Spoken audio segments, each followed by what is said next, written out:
Hello students, आज हम maths का चैप्टर 1 आगे कंटिन्यू करेंगे। आज जो हमारा टॉपिक है वो है लॉज ऑफ एक्सपोनेंट्स। एक्सपोनेंट्स के नियम, क्या क्या नियम है सबसे पहले हम उसको देखते हैं।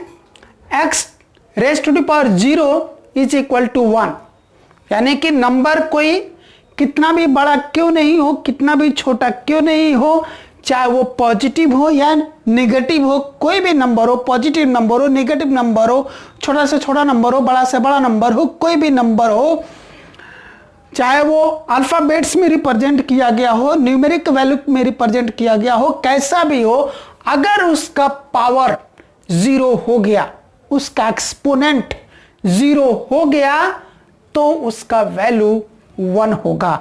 उसका आंसर सीधा सीधा 1 आएगा।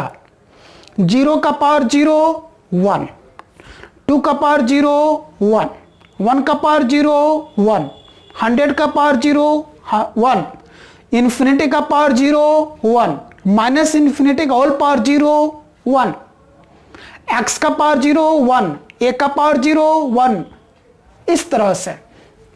देन कोई भी नंबर हो, अगर उसका पावर 1 है तो आंसर वही नंबर आएगा। 0 का पावर 1 0, इंफिनिटी का पावर 1 इंफिनिटी, माइनस इंफिनिटी का पावर 1 माइनस इंफिनिटी, 10 का पावर 1 10। यानी कि नंबर कितना भी छोटा कितना भी बड़ा क्यों नहीं हो, अल्फाबेटिकल हो या न्यूमेरिकल रिप्रेजेंटेशन हो, अगर उसका पावर 1 है तो उसका वैल्यू वही नंबर रहेगा। यानी कि जो यहां लिखा है वही यहां आंसर में भी आएगा।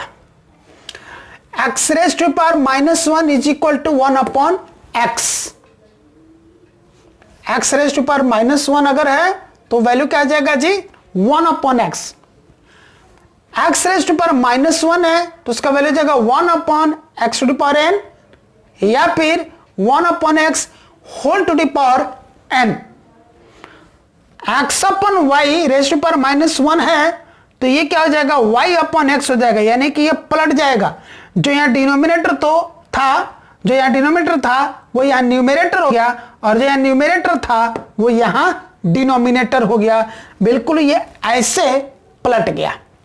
तो x अपॉन वाई रेज पर -1 इक्वल टू क्या हो गया, 1 y अपॉन x हो गया।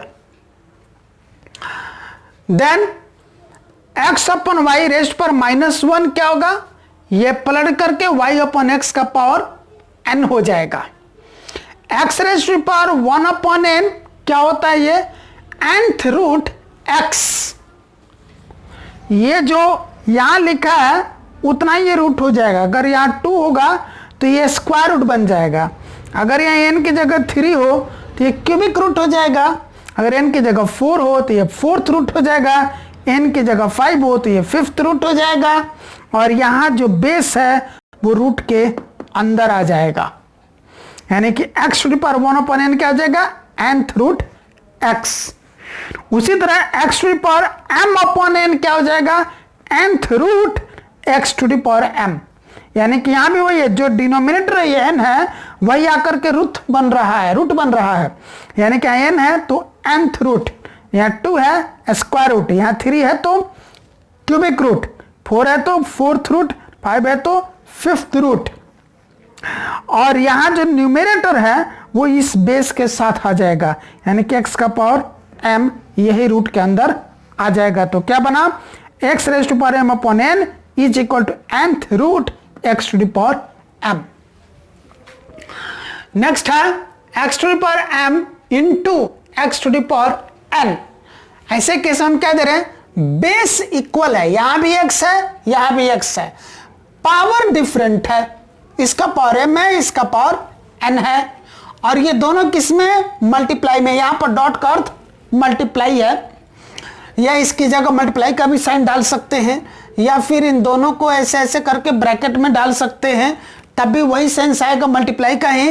तो यहां पर दोनों ही नंबर्स मल्टीप्लाई में है, दोनों का बेस सेम है, x है पर दोनों का पावर डिफरेंट है। ऐसे सिचुएशन में बेस कॉमन हो जाता है और पावर ऐड हो जाता है। बेस x है, बेस हो गया कॉमन x आ गया, पहले पावर में दूसरा पावर ऐड हो गया तो m प्लस n बन गया। यही बना x to power m into x to power n is equal to x to power m plus n। यहां देख रहे हैं x to power m into y to power m, यहां पर क्या हो रहा है, बेस डिफरेंट हो गया। इसका बेस x है और इसका बेस y है, पर दोनों का पावर सेम है, mm है। ऐसे सिचुएशन में पावर कहते हैं कॉमन हो जाता है और बेस मल्टीप्लाई हो जाता है। तो यहां बेस मल्टीप्लाई होकर x इंटू वाई क्या बना, xy, और पावर कॉमन हो गया m, यानी कि x to power m into y to power m is equal to xy whole to the power m। यहां हम देख रहे हैं x to power m divided by x to power n, जिसको कि हम लोग x to power m upon में x टू पावर n भी लिख सकते हैं। यहां क्या देख रहे हैं, बेस सेम है, पावर डिफरेंट है और नंबर्स क्या है, डिवाइड में है। इस तरह से लिखते हैं तब भी डिवाइड में है, अपॉन में लिखते हैं तब भी उसका सेंस यही है कि नंबर्स डिवाइड में है। ऐसे केस में क्या करते हैं, एक बार फिर से बेस कॉमन हो जाता है क्योंकि बेस सेम है, और फर्स्ट पावर में से सेकंड पावर माइनस हो जाता है, या ऊपर वाले पावर में से नीचे वाला पावर माइनस हो जाता है।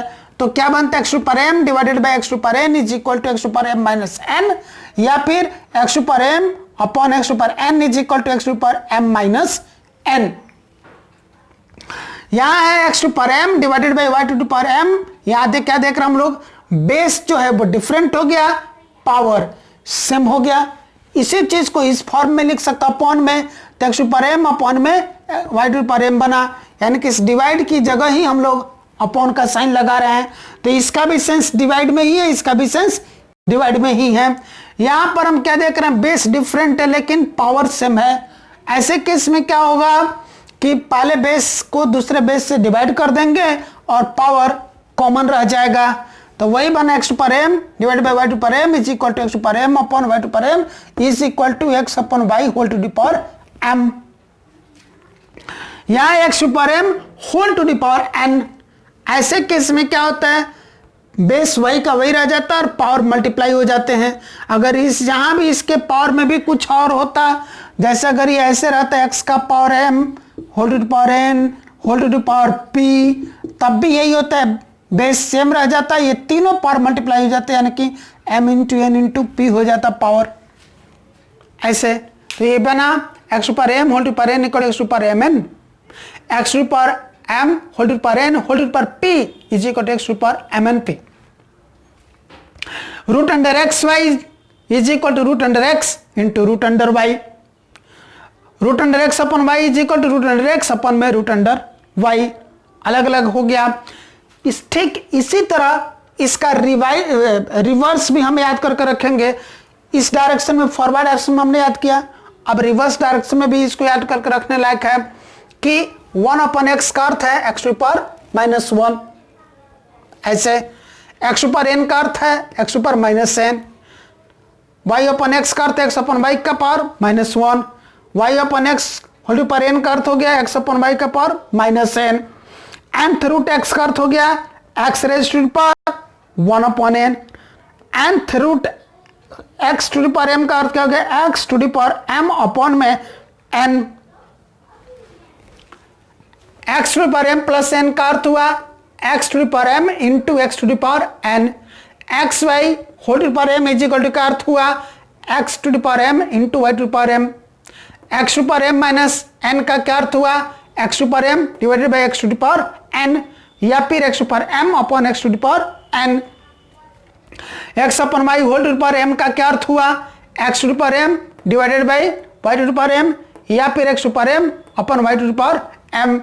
X to the power mn का क्या अर्थ हुआ x to the power m whole to the power n, x to the power mn p का क्या अर्थ हुआ x to the power m whole to the power n whole to the power p।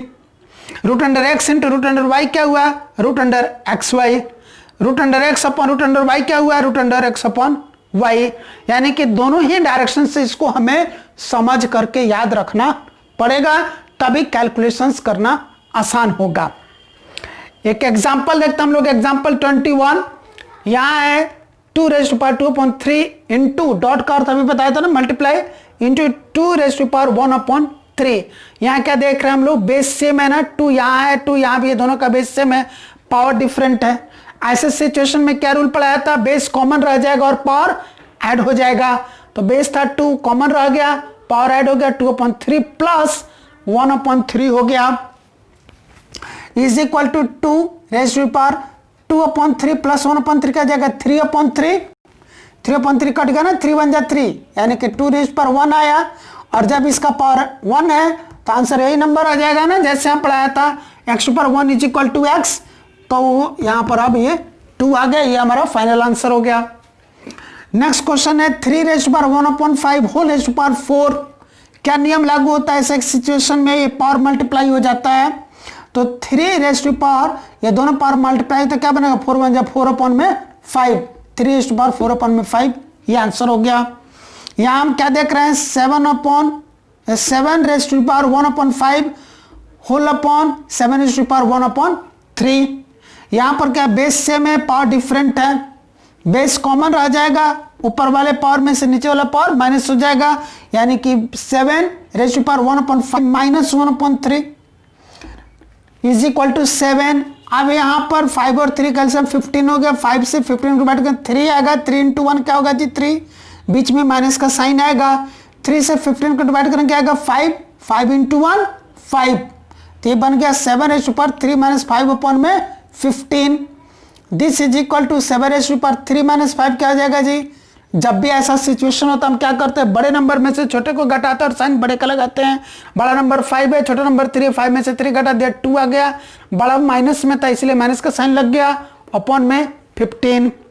अभी पढ़ाया था x rays to power -1 1/x हो गया था, x ऊपर -n 1/x ऊपर n या फिर 1/x whole to power n हो गया था, हुआ था ना। वही लॉजिक यहां लगा तो ये 7 क्या बन जाएगा, यहां पर माइनस में है ना पावर, 7 रेज़ टू पावर -2/50, तो ये बनेगा 1/7 रेज़ टू पावर 2/15, ये आंसर हो गया। यहां हम क्या देख रहे हैं 13 raise to power 1/5 into 17 raise to power 1/5, यहां पर बेस डिफरेंट हो गया, पावर सेम हो गया। ऐसे सिचुएशन में क्या होता है जी, बेस मल्टीप्लाई होता है, पावर कॉमन रह जाता है, तो बेस मल्टीप्लाई होगा 13 into 17 raise to power 1/5, 13 into 17 क्या बनेगा 221 रेज़ टू पावर 1/5, ये आंसर हो गया। तो ये रूल अच्छी तरह से समझ के और दोनों तरफ से याद करना है, left to right and right to left, क्योंकि क्वेश्चन सॉल्व करते हो तो हमको किसी भी वे में इन रूल्स की जरूरत पड़ सकती है, इन लॉज की जरूरत पड़ सकती है, तो हर तरफ से इनको याद करके रखना है, तभी हम यूज कर पाएंगे। तो इसको हर तरफ से दोनों तरफ से समझ के याद कर लीजिए। एग्जाम्पल हमने समझा दिया, अब इसी के बेस्ड ऑन पर एक्सरसाइज 1.6 में क्वेश्चंस दिए गए हैं। एक्सरसाइज 1.6 के क्वेश्चंस आप प्रैक्टिस कीजिए। अगर फिर भी आपको कोई दिक्कत आती है तो आप मुझे संपर्क कीजिए, आपके पास मेरा नंबर है, आप उस नंबर पर मुझे एसएमएस कर सकते हैं, व्हाट्सएप कर सकते हैं, कॉल कर सकते हैं, ऑडियो या वीडियो, आप किसी भी तरह से संपर्क करके अपने डाउट को क्लियरफाई कर सकते हैं। तो यहां पर यह चैप्टर फिनिश होता है। अभी आपकी जिम्मेदारी है चैप्टर 1 को बिल्कुल शुरू से बिल्कुल अंत तक सभी एग्जाम्पल्स के सभी पार्ट्स और सभी एक्सरसाइजेस के सभी क्वेश्चंस के सभी पार्ट्स आप एक बार खूब अच्छी तरह से प्रैक्टिस कर लें। पूरे चैप्टर के अंदर जितने भी कंसेप्ट्स आए थे, हमने नंबर्स के डेफिनेशंस आपको बताए थे इंट्रोडक्शन में चैप्टर के, वो आज लॉज ऑफ एक्सपोनेंट्स बताए, और भी बीच बीच में बहुत सारे कंसेप्ट्स आए थे, मैंने रनिंग टीचिंग के दौरान आपको बताया था। वो सारे कॉन्सेप्ट्स भी आपको रिवाइज करके हमेशा हमेशा के लिए दिल और दिमाग में बैठा लेना है। इनकी जरूरत आपको पीएचडी लेवल तक पड़ती रहेगी, इसे सिर्फ एक दिन के लिए दिमाग में बैठा करके नहीं रखना है। तो यहां पर हम क्लास टर्मिनेट करते हैं। आप डाउट के लिए हमें संपर्क कर सकते हैं। जब हमारी अगली क्लास होगी तो उस अगली क्लास में हम आपको नेक्स्ट चैप्टर 2 शुरू करेंगे।